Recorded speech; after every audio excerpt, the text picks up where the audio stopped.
In 2017, when I stepped on the scale, I was looking something like this.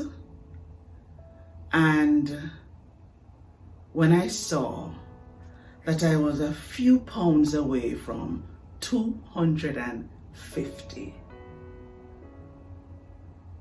all I felt was anger and shame. I was angry because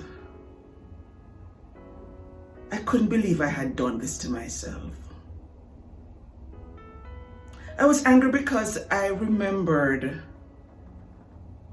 when I was making a New Year's resolution to lose 20 pounds, then to lose 30 pounds, then to lose 40 pounds. So in 2017, when it was 70 pounds that I needed to lose, I was so angry with myself because I wanted to lose weight. And I thought, how will I even have the stamina or the stick-to-itiveness to get to 70 pounds? As it is, I was struggling to lose 20 pounds. I had been on a few diets, I had done Atkins.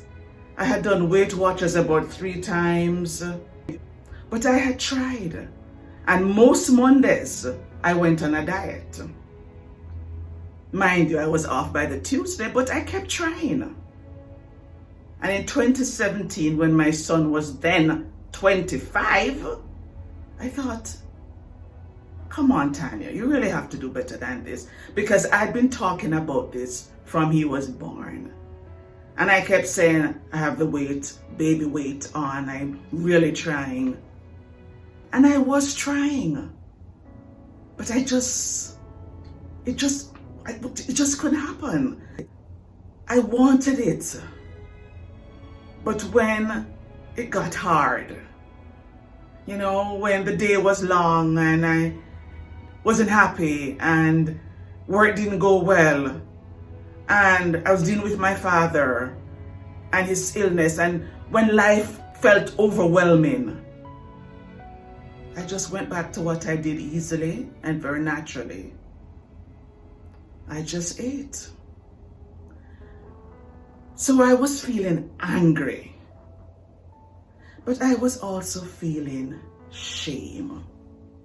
I was really feeling shame. Especially because I had told people that I was trying to lose weight. Because one of the things they tell you to do is make a public declaration. It helps you to be accountable. I did that. I even formed 2 different Facebook groups.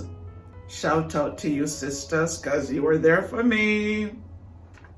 But I resorted to humor because that helped me to not feel as bad as I felt. And I had stories, I had jokes. That was my way. My way of feeling better. My way of hiding the shame that I was feeling.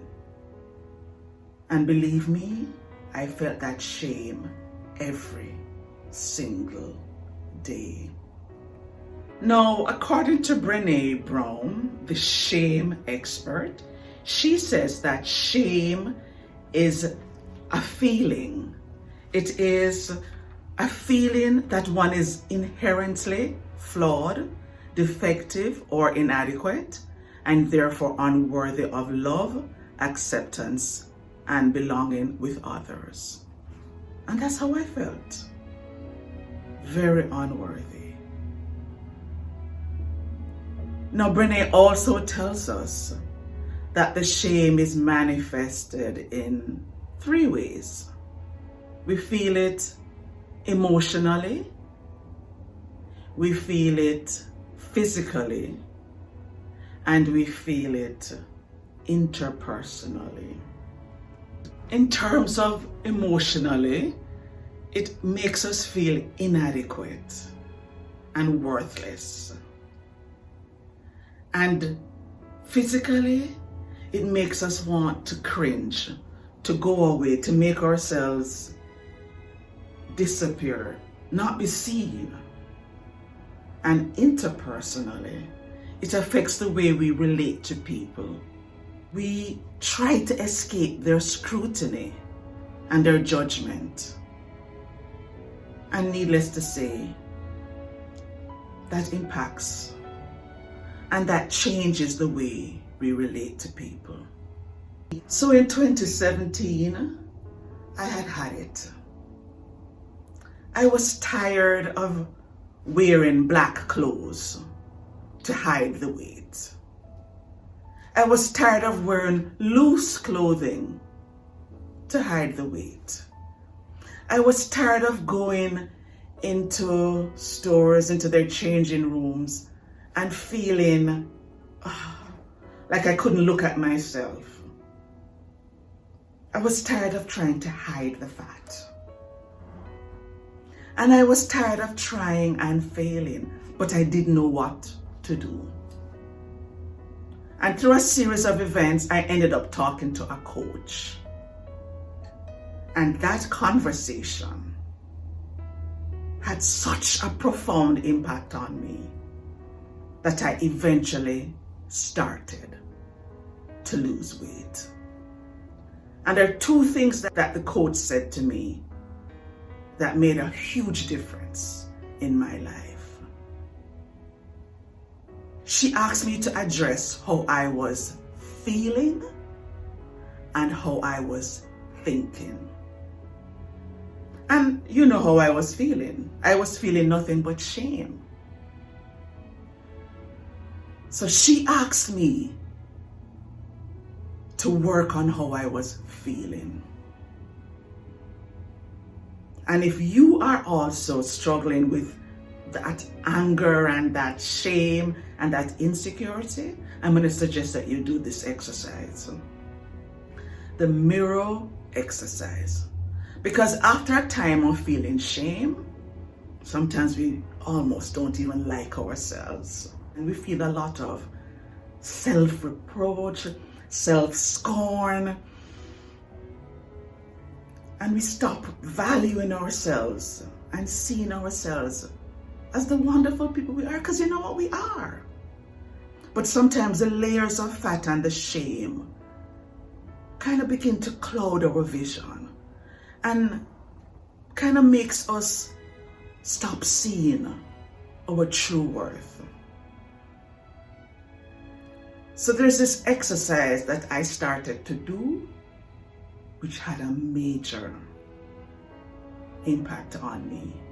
The mirror exercise, which involves looking in the mirror every day, making eye contact with yourself, and telling yourself 3 things.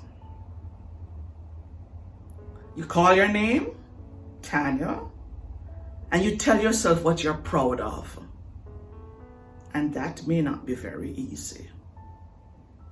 But what you have to do is get back to that place of self-love. So look at yourself, I'm proud of, and you talk about what you're proud of. Try and find 7 things. And then you need to also forgive yourself.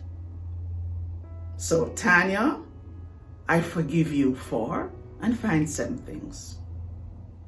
And then Tanya, I'm committed to, and find 7 things again. So that's the mirror exercise. Telling yourself what you're proud of, telling yourself what you forgive yourself for, and telling yourself what you're committed to. But you have to look yourself in the mirror. And you have to do this every day until looking at yourself becomes easy.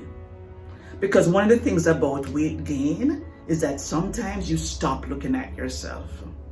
You stop dressing nicely. You stop putting on clothes that look good because you don't care how you look. You don't realize you're doing it sometimes. And sometimes we overcompensate in other areas of our lives. But I'm going to suggest to you, look at yourself in the mirror and do this work. Now here's an example of what the mirror exercise could look like. This is what I said when I did this a few years ago. Just a few examples that can help you to maybe come up with your own list. So have a listen. Tanya, I'm proud of you for showing such resilience.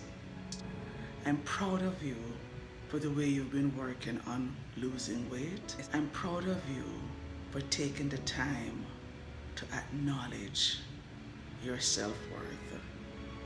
I'm proud of you for always trying, for never giving up. I'm proud of you for the courage that you've shown.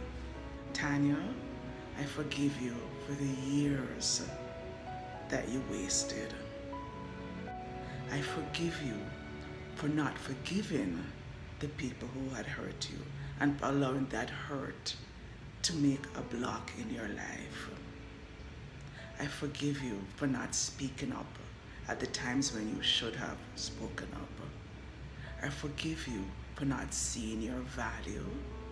And I forgive you for also criticizing yourself and encouraging your inner critic. But I'm so proud of where you are now. I'm so proud because I see so much growth in the last year. I see your commitment, and I am committed to continuing this journey. I am committed to learning, I am committed to growing, and I am committed to being a better person. I am committed to making 2019 even better than 2018. And I'm committed to helping anyone else along the way who wants the help, who can learn from my experience. I am committed to sharing my experiences with them. Okay, so that was my exercise, some of the things I said. And you may have different things that you want to say, but I just wanted to give you an example of what can be said. Now, I told you that the coach addressed two things. So the first thing that she addressed was the feeling, and that's one of the things that the mirror exercise will help you to do. Will help you to begin to feel better about yourself, and will help you to start to love yourself some more. The next thing is the thoughts. And in next week's video, I'm going to talk about that, because that is a story in itself. But what I do know is that this works. This works because when I did it, I was able to finally lose the weight. And this is an example of the journey that I took. So I'm going to encourage you this week. Do your mirror exercise. Be kind to yourself. Realize that you've been beating up yourself for far too long, and now it's time to love yourself, to forgive yourself. So I hope this helped, and until I see you in the next video, keep looking in the mirror and keep loving yourself. I'll see you soon.